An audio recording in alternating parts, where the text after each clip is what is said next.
So, the most controversial thing we'll probably get into is I'm going to be talking about the polar ice caps, and I'm not going to have a political opinion on that. We can talk about it as part of the Q&A. If you're interested in getting my attention to stop me, ask a question, absolutely fine with that. Just keep in mind, we're backed up against lunch, and I know about that. And also the keynote. So you want to get a good seat for the keynote, which is right behind us over here. So I prepped a bunch of stuff. You guys don't care about me, but you can find me on the internet. I'm on LinkedIn. I'm on Wikipedia. I'm on Amazon. So if you want to find me, that's great. But I think it's so cool that somebody that's not down in the deep code, somebody that doesn't hack, is not in info security, can actually get a venue like this for people like you that are interested in not just all this technical stuff, right? But you go all the way from the hacktivism side right down into the ones and zeros. And I've been coming to Hope probably about the last 10 years worth of conferences. And I don't even know if they still have this van, but you know, if you can get your picture with the 2600 van, you definitely want to do it. So welcome to New York. It's the only place in the world where you can actually get controversy over their own signs. I guess these went up and immediately people wanted them taken down. But they're out there. I lived in New York in the 90s. I lived in Brooklyn. I was stationed over at Floyd Bennett Field with the Coast Guard Air Station over there, which is now closed. I was flying this H-65 helicopter, and this was my hangar. It's now run by the New York Police Department. They actually have their air-sea rescue out there. Giuliani was the mayor. The squeegee guys were on their way out. These guys were on the way up. Did a good job that year, a couple of years in a row.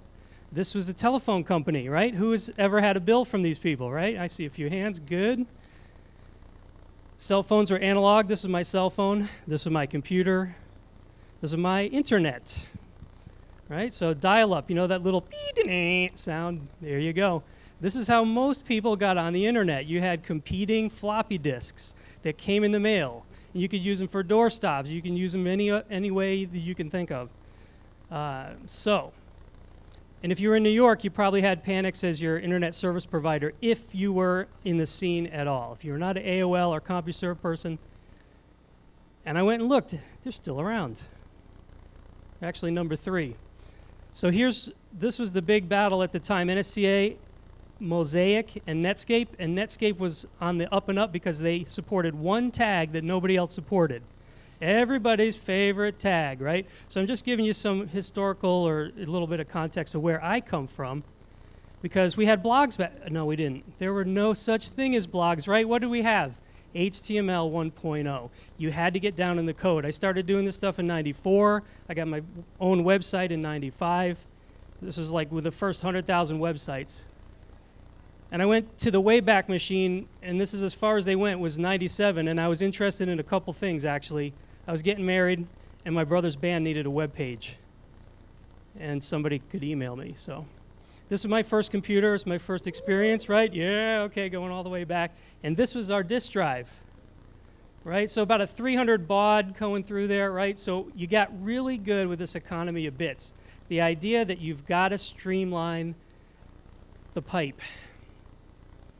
So this brings me to when I was getting ready to go down south. Polar Operations Coast Guard flew the H-65 helicopter based out of Mobile, but we got on the icebreakers and we went to the poles. So the Wayback Machine pulled this for 2000. This is what my website looked like at the time. And I went 3 times to the Arctic. These are all still up, and they're kind of embarrassing now when you look back, but they were hand-coded and uploaded using Dreamweaver and whatever we had at the time. You can go check this out if you want. Resonate.com/polar. And there's a 4th one on there. This is the South trip. So I thought between these sites, and let it run through again, and this site, wouldn't it be great if I could up my game just a little bit? So this is the site that's up there now for the deep freeze. And I realized that I was going to have a problem because I was going where I had never been before. And I was trying to get internet where there's never been internet before. Antarctica, right? So here's my problem. I've got to get bits from Antarctica up to the internet so that I can have a basically equivalent of a web blog. This was my platform. This is where we were going out of. Coast Guard Cutter, Polar Sea, right? So anybody out here worked science, worked on icebreakers before? I don't see anybody, but if you ever get a chance to go to a polar region, you should do it. If you can get a job and they can pay you to go there, that's even better. They talk about Antarctica as, you know, the first time you go for the adventure. The second time you go for the money. The third time you go because you realize there's nowhere else in the world that you belong. And it really is one of those cool, special places in the world. All right, so I realized I had 3 problems as I was going down there: signal, access, and content. Talk a little bit about signal first. This is a relay satellite. There's different bands out there. I'm not going to get into the techniques of the technical stuff about the frequencies and that type of thing. This is going to be fairly high level because I'm an operator as opposed to a technician. I've got a little engineer experience, but I'm more of an operator. But basically, if you're going to send anything from where you are through a satellite, it's going to go up on one channel, come back on another channel, from the sending through to the receiving station, right? Here's some different frequencies they can use. Voice a lot of times goes on the P band. When I was down there, we were using the C band, which is what's depicted on the left there. And a lot of stuff today now goes out on the K band, so you got above and under, so above and under bands. So you hear a lot about the geosynchronous satellite in a geosynchronous orbit. And when they say geosynchronous, it may not necessarily be what you think it is, because something can be synchronous and still not be right around that geographic or that celestial equator. So it traces this kind of funky little figure 8 through the sky. What you're looking for is a geostationary orbit. And if I use my globe over here, I'm going to have to put the microphone down for a sec.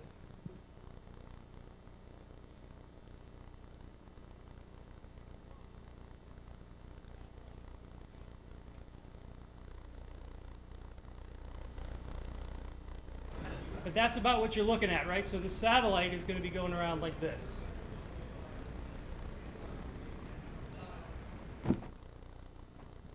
Somebody can get that later. Okay, so geostationary orbit, you've got your satellite that's out there, and it stays over a spot on planet Earth, and it never really moves, right? So to get coverage of the entire planet, you typically need a constellation of a minimum of 3 satellites.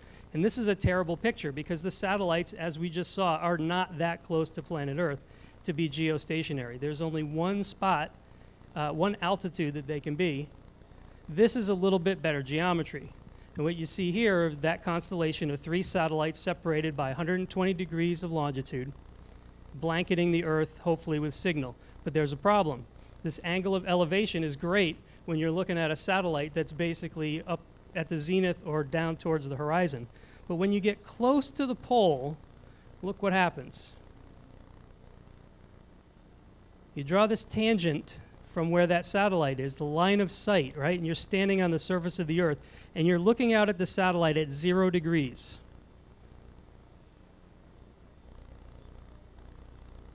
There's going to be this little angle that if you trace that around, there's a dead zone. No matter what you do, you will never see that satellite if you're inside this little circle. You're inside 81 degrees latitude, above or below, you're not going to see it because it's below the horizon. Well, this is where I was going, 77. So let's take a look. There's the no-go zone. This is where I'm going. I'm good to go. Right? So 77 to 81 is 4-degree difference. So there's a satellite that tracks the horizon, and it's sitting there waiting for me to send it data 4 degrees above the horizon. You do not simply send data to the satellite because guess what? Sending up through the atmosphere, you've got minimum attenuation. It's like on a foggy day. You look up, you can see the sky, but you can't see anything out to the side. And this is some of the problem, too, this atmospheric attenuation. And there's a cool little graph that helps with this, right? So if you're looking straight up, you're usually pretty good. But where I was at 4 degrees, I start to get into this really bad zone where it starts to absorb the signal. So I had to consider that. But I was still pretty good right about 4 degrees. Anything less or higher, lower, would have been bad. So now there's access, because guess what? When you're on the ship, there's always going to be an IT guy, right? They're going to be out there, and they're going to be wanting to be in charge. This was my IT guy. I mean, he was a dead ringer for this guy, right? When I first started going out to the ships, this was really our only way to get personal information back ashore, right? Any Mars operators out there, thank you very much for what you do. Unfortunately, this logo does not have Coast Guard in there, but I operated a Mars station out of Brooklyn before they shut the air station down about 20 years ago. But when I was getting on the ships, they were just starting to get personal email, right? First of all, we had one email for the whole ship, and all 100 guys had to write emails through that same system. The guy would print the emails out and then distribute them, so if you had something private from your spouse, no one else would read it except for the radio guy. And do we have attachments? No attachments, right? So we had to do everything with text. Thankfully, I was using Eudora, which used, there it is, right? Go Eudora. And it had UU encode built in. There were different ways to take that, but basically you would take an attachment, you would convert it into textual characters like this, and then your email program would pop it out the other side. And I think my wife is watching the stream, so thank you very much for being my minion, because these attachments would come through and then she would upload them for me if I couldn't do it. Of course, after a while, you know, you make sure that you don't want to have your minions upset at you. So I thought, wouldn't it be great if I could just FTP all this stuff myself, right? Nope. It wasn't that it couldn't do the FTP, it was that the port was blocked. So remember my guy, my IT guy, right? Keep your IT guys happy. Because this guy was telling me this until I figured out what his red stapler was. This guy had a whole stack of 100-something laser discs, right? This is pre-DVD. It's the same thing, but they're giant. Well, his Laserdisc player broke. I found out about that, called back home. They shipped us a Laserdisc player. We plugged it back in, and this guy was my best friend. And guess what? FTP worked great. Yeah.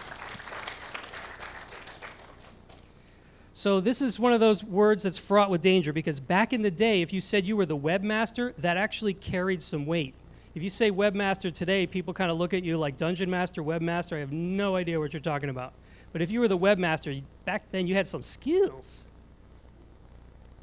Here's one other thing we had to worry about, is because the satellite time was tasked by the government, we had these blackout sectors where we were not allowed to broadcast. Some of it was money, some of it was other ships, so it was coverage for the Pacific Theater and going south. But we did have these little shifting 2-hour windows where we could actually put stuff out there and do the uploads. So as you know, middle of the night's the best time to do that. A couple nights they shifted the clocks and I forgot, so I was up at 1 o'clock for the 1 to 3 window, and it was actually 12 o'clock, and I only had an hour left, or it was an hour early, and I'm sitting there waiting for the internet to come up. But I was able to put this out there. So this is available still if you want to go to resonate.com/polar. This is the Deep Freeze 02 page. And we're going to talk a little bit now about once I got in theater. So broadcasting from the ship coming down through the equator was great. We fly off into McMurdo Station. This is an aerial of McMurdo. This is where the helicopters operate down there. This is my dorm rooms over here. This is where you eat. This is the Carreri Lab, which is where all the scientists do their work. About 1,000 people here during the austral summer. 100 of them are scientists, and the rest are support folks, from firefighters, medical personnel, all the engineers, construction, and then all the technical people that support the science. It's really pretty amazing operation. We used to say that you could tell someone's IQ as an inverse proportion to how well they were dressed. So if you saw a guy walking down the street with his shirt fixed with duct tape, it was probably a genius. And I don't have the sign. I should have dug it out, but there was an IQ 15 sign right in the main street. IQ limit. All right, so to get from that station, let me go back. Big operation, right? They had data coming through, and they were doing science ops. So this was Black Island. It was 28 miles away, fully DC powered. So you got solar, you got wind, and they did have a diesel backup generator if they needed it, but pretty much all their electricity was done from right on site. And they had the microwave relay. You just see just how large these domes are to protect the satellite dishes. Again, we're 4 degrees from cutoff, right? So they're tracking satellites that are 4 degrees above the horizon. And we had pretty good access. So the last thing, of course, is content. Now, this is a technical thanks to N0NHJ for the write-up, but this is some of the technical capability of Black Island Relay Site for Antarctica. And this is pretty much what we had, right? So for the entire base, 1,000 scientists, all the science op, plus all our little fun stuff like sending text messages and emails home. Well, that's tiny. You look at download speeds, you know, it's maybe 3 times faster than an ISDN line. But if you look at cell phone, if you have a 3G connection, you have 3 times as much bandwidth as the entire continent of Antarctica had 10 years ago, right? Every single person in this room, of course, has at least that amount. Pretty amazing.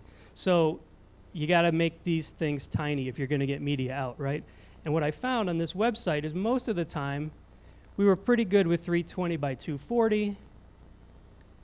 I would do some upsample, and you can show some stuff this way, and my camera was limited to 2 megapixel. This is the technology back in the day. 2 megapixel will get you a pretty nice looking print. But it's also 10 times bigger, trying to squeeze it through the pipe. So here's a lesson learned, right? Respect the signal, because there's scientists doing this stuff, and you don't want to have some government guy come sniffing around saying, "What are you doing with my satellite signal?" When you throw out official business, be careful, because you might get this response, right?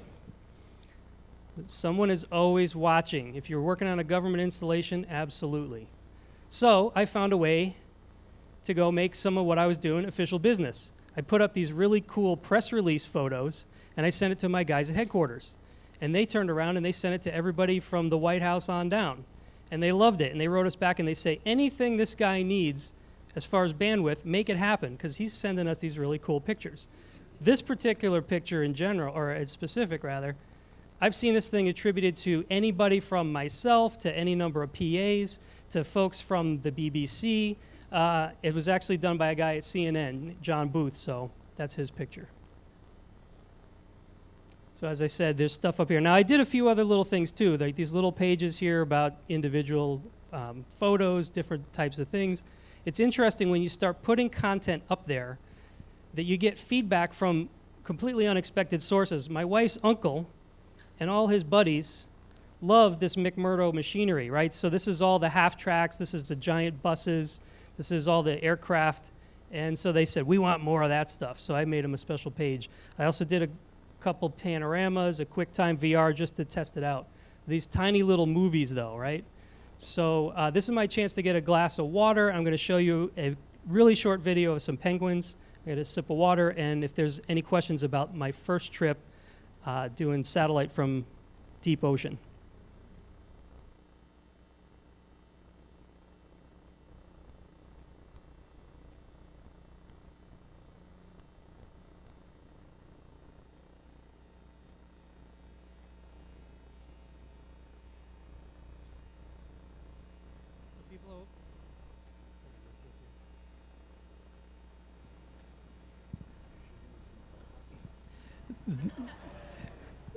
The comment was, or question was, were we shooting this from the helicopter? That was actually done from the bridge wing of the ship. So looking down as the penguin was coming through the lead between the ship and the ice. Want to watch it again? All right, so the penguins, they flock just like any group of birds, right? They're birds, they flock together, and they know instinctually that something is waiting to eat them.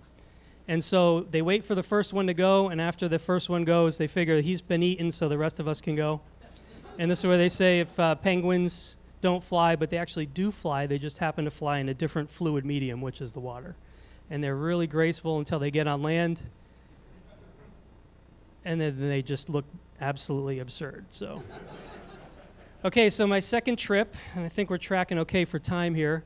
I did this trip around the world with my wife after I retired, and we decided, because she had cancer, we could talk a little bit more about that offline, that it was time to move up some of our dreams, and so we plotted this trip around the world. We found a ship that would take us, and we went on this trip here.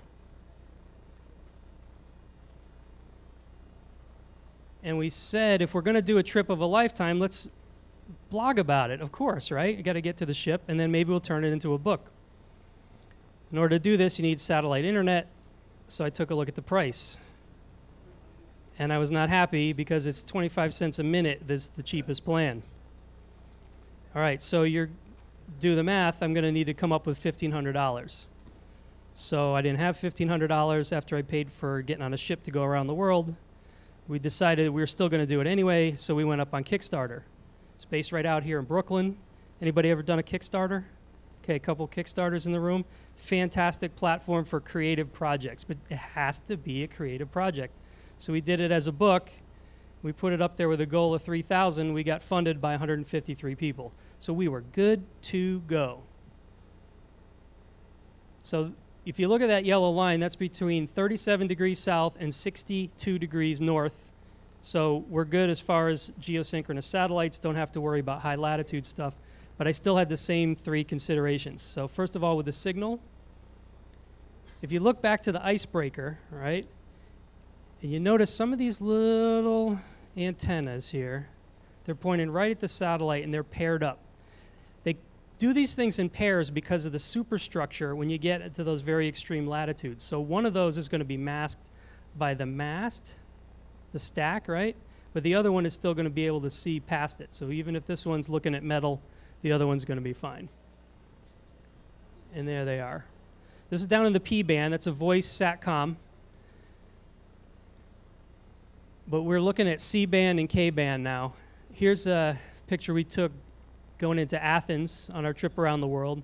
These things are massive, massive satellite dishes that are in there. I also like having a nice high-quality camera because then you can see that there's a guy back there surfing his iPad. That was on the WinStar. They're based out of Nassau. And just real quick, technology. So we've come so far ahead to go so far behind with the sales and everything. It's pretty amazing. Traveling around the world, you see some really cool technology. And then, of course, with the K-band, you can have a much smaller antenna. And so here's a yacht we saw anchored out of Monte Carlo. If you look up the number on the helicopter and the name of the yacht, it's an interesting exercise. So if you want to do that, November 145, looks like Sierra Alpha, and then Sunrays. But check that out. So if you take a look, they've got a whole lot of comms. It's a little hard to see in this picture. But they've got paired satellite dishes here. They've got a pair here. They've got a single here, another single here. So they're always going to be in contact. So we talk about the plane of the ecliptic, right? That's where all the planets orbit, Earth orbits. But then you also have this celestial equator. Celestial equator is where you're going to see all your geosynchronous satellites. This is about a year old, but it's about the same. They don't change much. About 275 satellites are up right now. And if you look, this being the prime meridian, so this is over the UK, right? Coming around North America. This is going to be up over India. And then you come around all the way through Asia, and then this empty spot is the Pacific.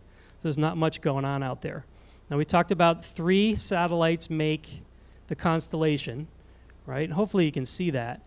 This is the area that yep. In the light, otherwise the new feed doesn't see you. You got it. Okay. So you got 3 satellites minimum in order to blanket most of the planet. I wish I had a better diagram here because this shows, this is actually a 3-axis. If you look at it with a z-axis also, those 3 lines. But there's another way to look at it thanks to Inmarsat. Right over the satellite, you're going to have great coverage. And as you get out to the edges, as you would imagine, right? So as your angle of elevation decreases, you're going to lose some signal, which is why they have the overlap areas. And as we were cruising around the world, we had a 4-satellite constellation with Inmarsat 3. And when this came into play, when this satellite went down, and I was in this area, and I had no internet basically from the Arabian Gulf all the way through the Red Sea, because the fringe from the green satellite wasn't getting it done, and the blue satellite was down. So there was my signal. Access from these ships, you sign in, and there's the fine print, of course, with everything you do. They have to point out that internet access from ships is significantly slower. I mean, folks in this room have no problem understanding that, but some people do. And then they actually do some port blocking. So we had no YouTube, we had no Facebook videos, but they were actually fairly generous with what they allowed up on there. There was a time when my website was blocked, and I'll talk about that here in a minute. So halfway into the trip, I was almost halfway through our 6,000 minutes that we had budgeted for and purchased. I was picking up the 1,000-minute plans one at a time. So at this point, we'd already burned through $500 worth of internet time, and we were well on our way to that third block. This was my IT guy. He was from Romania, and no, this is an actor, Boris, but he looked like this guy. And as I was starting to burn through some of these internet minutes where the satellite wasn't there and we had no bandwidth and I kept logging on and I couldn't get anything through, it's amazing what you can do if you keep your IT guy happy. So I had no problem with bandwidth after a while. Okay, who knows what this is?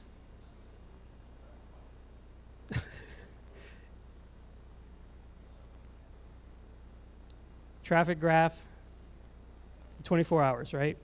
So if you're a web person, you're tracking this stuff. This is when I would get up to try to send my traffic. The interesting thing with the graph on the ship is that there was actually a little spike right about here, because this is when the crew got off work, and they would stay up and they'd get on there and they'd do the stuff they need to do. So that was a signal. So content, I picked WordPress. I'm a Drupal person. I like the content management systems. The benefit here is that you put all your traffic on the server. So anything you can move server side, you can move LAN side. Just like back in the day, I had my wife. She was my minion. She was my basically LAN side connection. By doing it in a CMS now is much, much easier. There's some advantages that I see to using a CMS, specifically WordPress. Great feature, because you don't have to be online to compose an email. You jump online, you hit send, your email goes to WordPress, and all your media, all your writing, your blog goes right up there, and then you can log off and save some minutes. There's also the ability to schedule posts. I pre-scheduled a post every day for 105 days around the world, so that even if I was out of coverage, my 153 backers plus everybody following the blog would be able to get a post for that day. And then the other nice thing is that it automates sending it to all the other social media platforms. So one email or a scheduled post would go out on our entire bank of platforms. Some of the downsides, of course, is buffering issues, right? So you're trying to do something through a web portal over a satellite internet that has at least a quarter millisecond delay, or quarter second delay, 250 millisecond delay. Theming issues, sometimes the CSS doesn't keep up with what the browsers are doing. Or there's a latency issue and it's not going to come through. You're going to miss elements of your theme. And then, yeah, there were a few things where the site was blocked for whatever reason. Also, some people didn't like my web host, so that got blacklisted for whatever reason. Typically, 1 megapixel was enough to keep all the backers happy. Of course, we had much better. And then I had my back-end minions. Those are my brothers. So they were doing all the stuff that when I couldn't do it and the schedule post went down and it wasn't working, those guys would do it. So how many minutes did we actually use? Left about an hour on the table.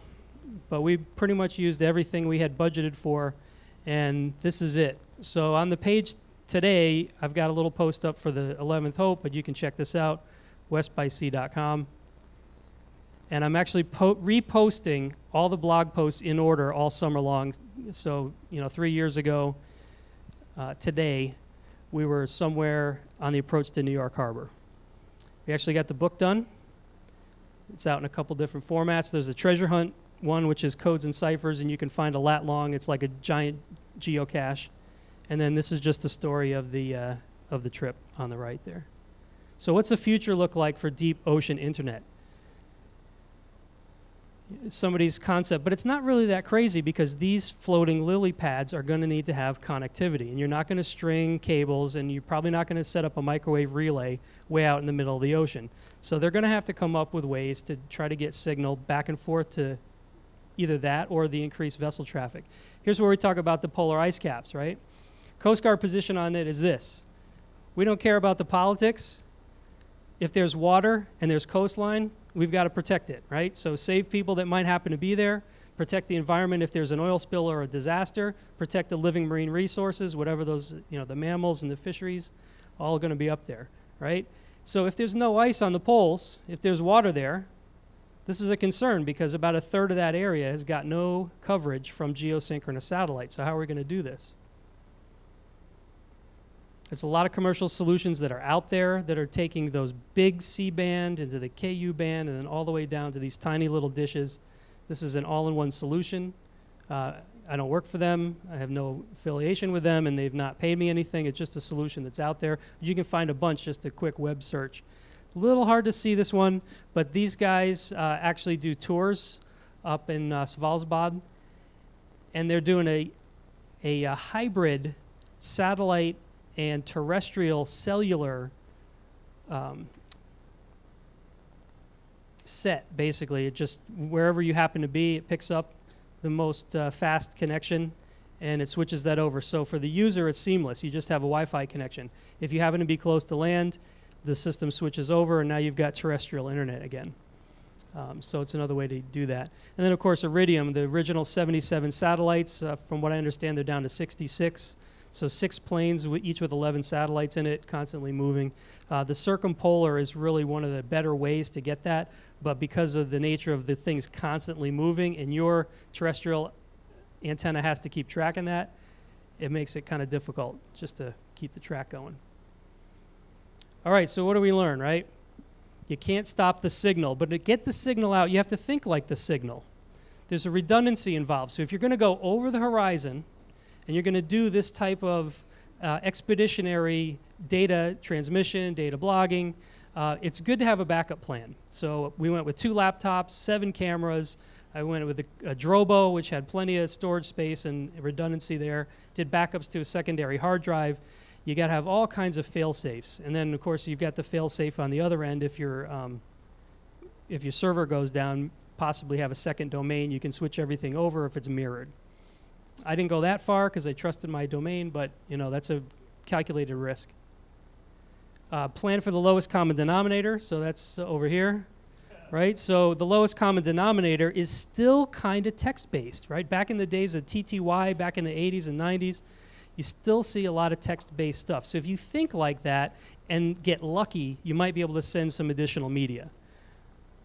But think about that lowest common denominator. And it's not necessarily your own gear either. It might also be people's gear at the other end. Less of a problem today because fairly good web standards, fairly good browsers that are out there, so you stand a good chance of being able to get your information out.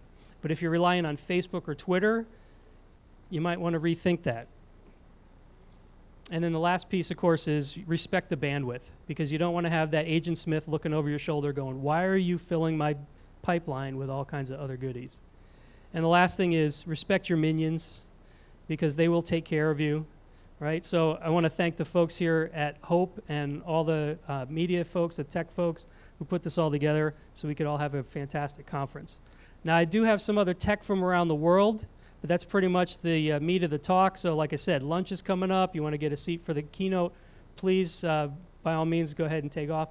Thank you for listening, and any questions you got, I'll take them now. Thanks.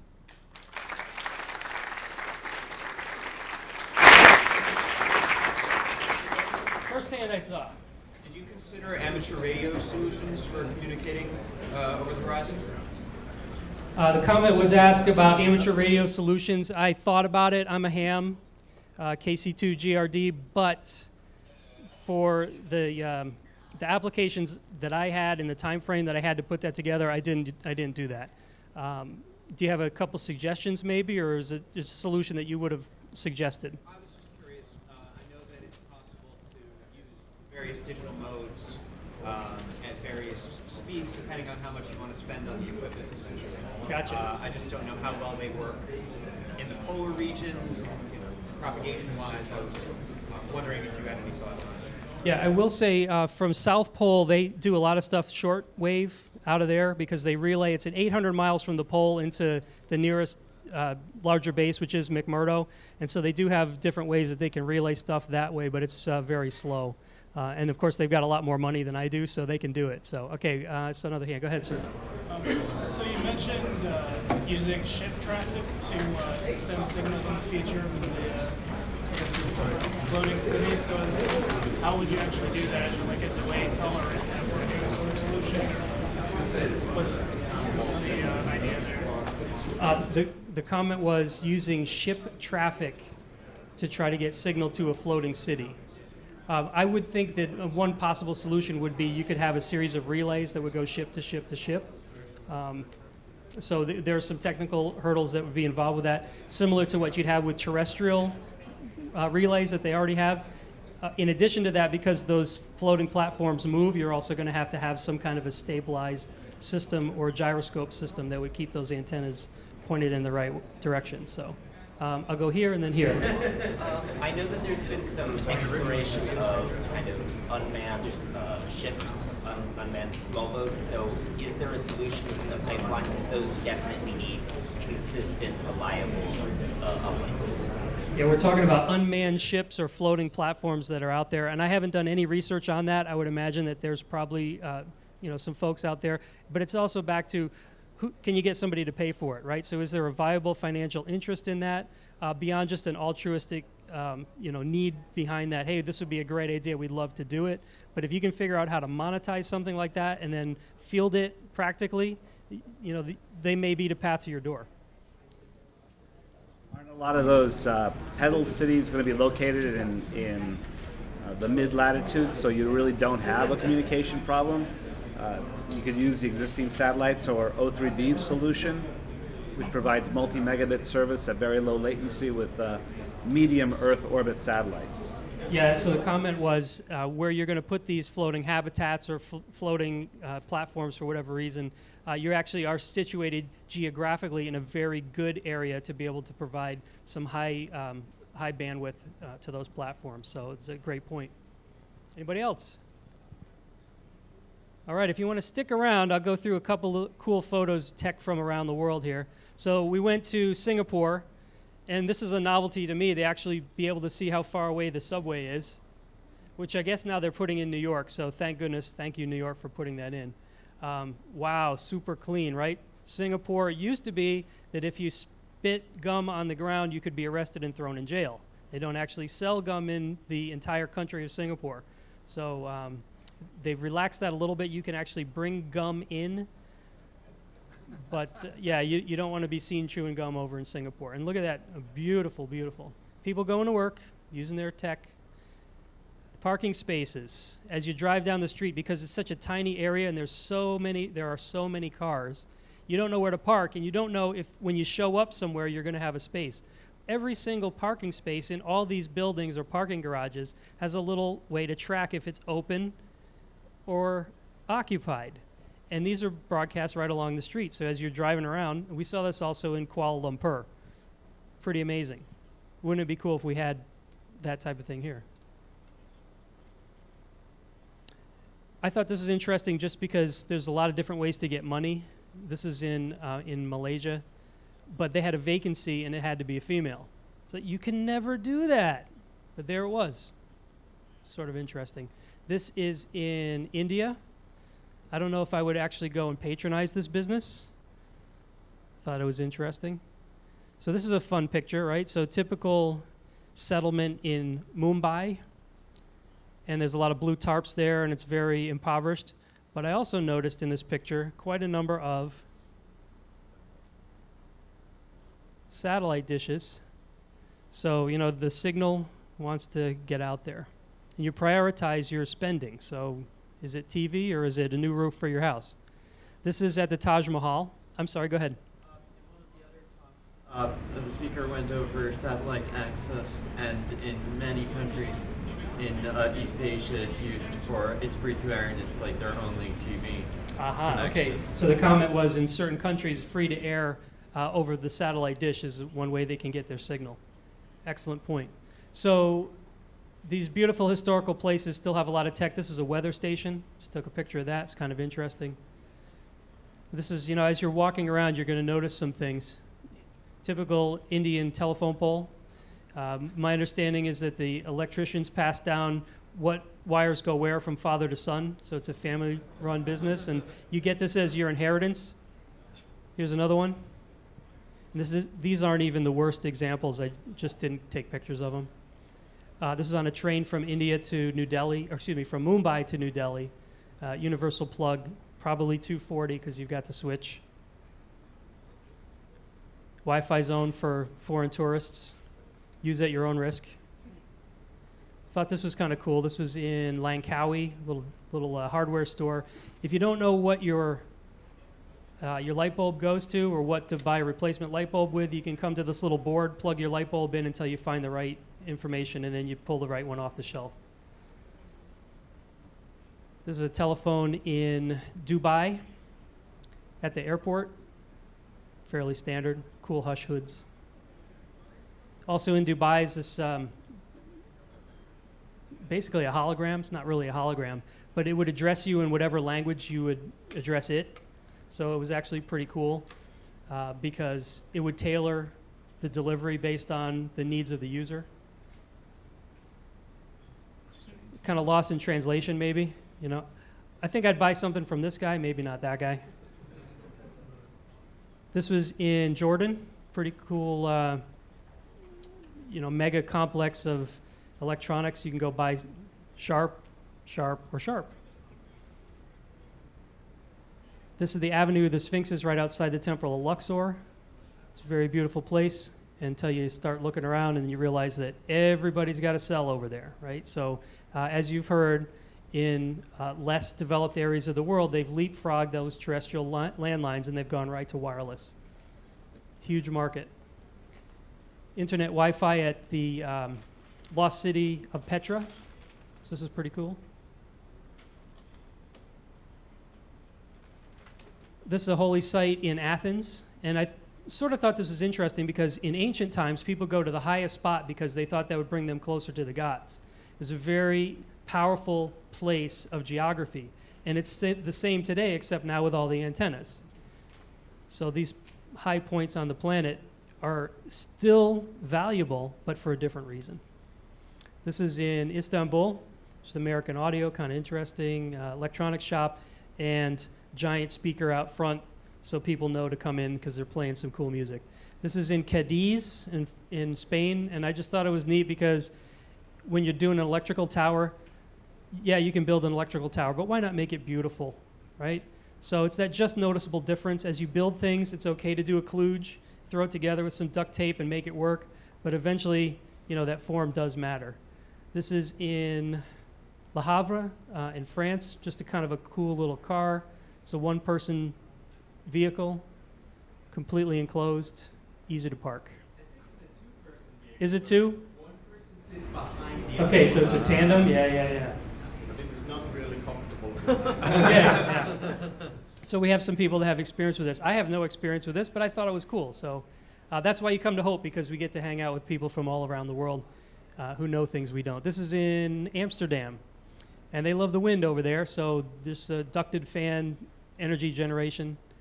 It's kind of cool. Also coming out of, this is actually coming out of Rotterdam, and this is a giant swinging door to block waves out of the North Sea if the waves get too bad, so you don't end up with the stuff coming in. Huge engineering undertaking to have two wing doors, one from the left, one from the right, and this hinge here, and being able to keep the ocean back. This is in New Zealand. We use RFID to tag on and off, so this is actually a ferry that would go intercity in Auckland. Hey, there we were on the ship, right? It's just to see just how humongous these things are. And then we pulled into New York. You got to show a New York telephone booth, so they're still out there. Then I got a bunch of pictures from around the world, so that's pretty much it. But cool tech. Still got about 5 minutes to go.